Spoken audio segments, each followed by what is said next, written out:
In 2017, Dwayne Jones heard that my wife and I were planning a trip to Sweden. He brought some items over to my mom's house to take a look at. I read the story of the Säby church and the connection to the C.G. Johnson. Dwayne encouraged me to visit this area, and so I put it on my list of potential stops along the way while we were in Sweden. We made it to the Säby church, and boy am I ever glad we did. The first time I walked into the church, I wasn't prepared for what I saw. It was stunning, to say the least. I walked back outside and collected my thoughts for a bit, and then I walked back in and I attempted to record as much of the unique beauty of this church as I could. The Säby church was founded in the 12th century.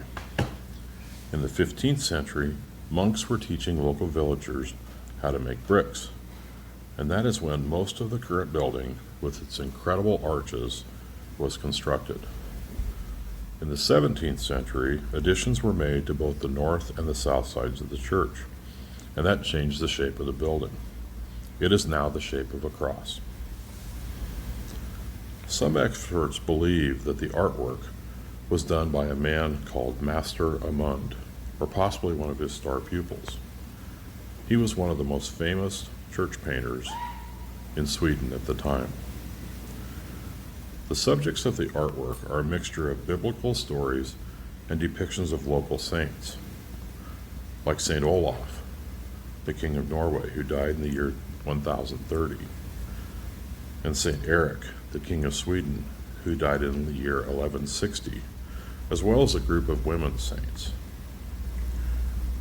During the 17th century, the artwork on the arches and walls was covered with chalk. Seeing this incredible artwork, I cannot imagine making the decision to cover it up. In 1931, the artwork was rediscovered, and in the 1960s, the artwork was carefully restored. Some of the items around the church are from medieval times, but a lot of the carvings are from the 16th and 17th centuries. The Säby church was full of priceless treasures. Many of those treasures were plundered by invaders and robbers over the centuries. But one incredible carving remains, and it dates back to the year 1425. It depicts Mary holding Jesus' body over her knees. The baptismal font is from the year 1593, and the Baroque-style pulpit is from the year 1653. The John Peter Isaacson family, including a son by the name of Carl Gustaf, who we all know as C.G. Johnson, lived in several small villages around Sweden. In 1855, they moved to Säby.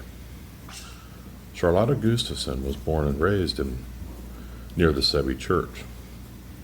In 1860, Charlotta married Carl Gustaf. John and Anna Isaacson and C.G. and Charlotta Johnson all came to America. They were early settlers around what is now known as Swede, Nebraska. John took up a homestead, and C.G. made his home on Union Pacific Railroad land. Several local settlers gave portions of their land for the Sweet Home Church and Cemetery to be formed. C.G. was one of the individuals who deeded land for the church.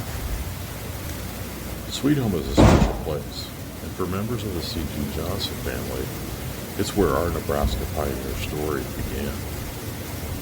C.G. and Charlotta Johnson and their descendants helped build this wonderful little community in Nebraska. The Säby church is where C.G. and Charlotta's story began. Sweet Home is where they made their home.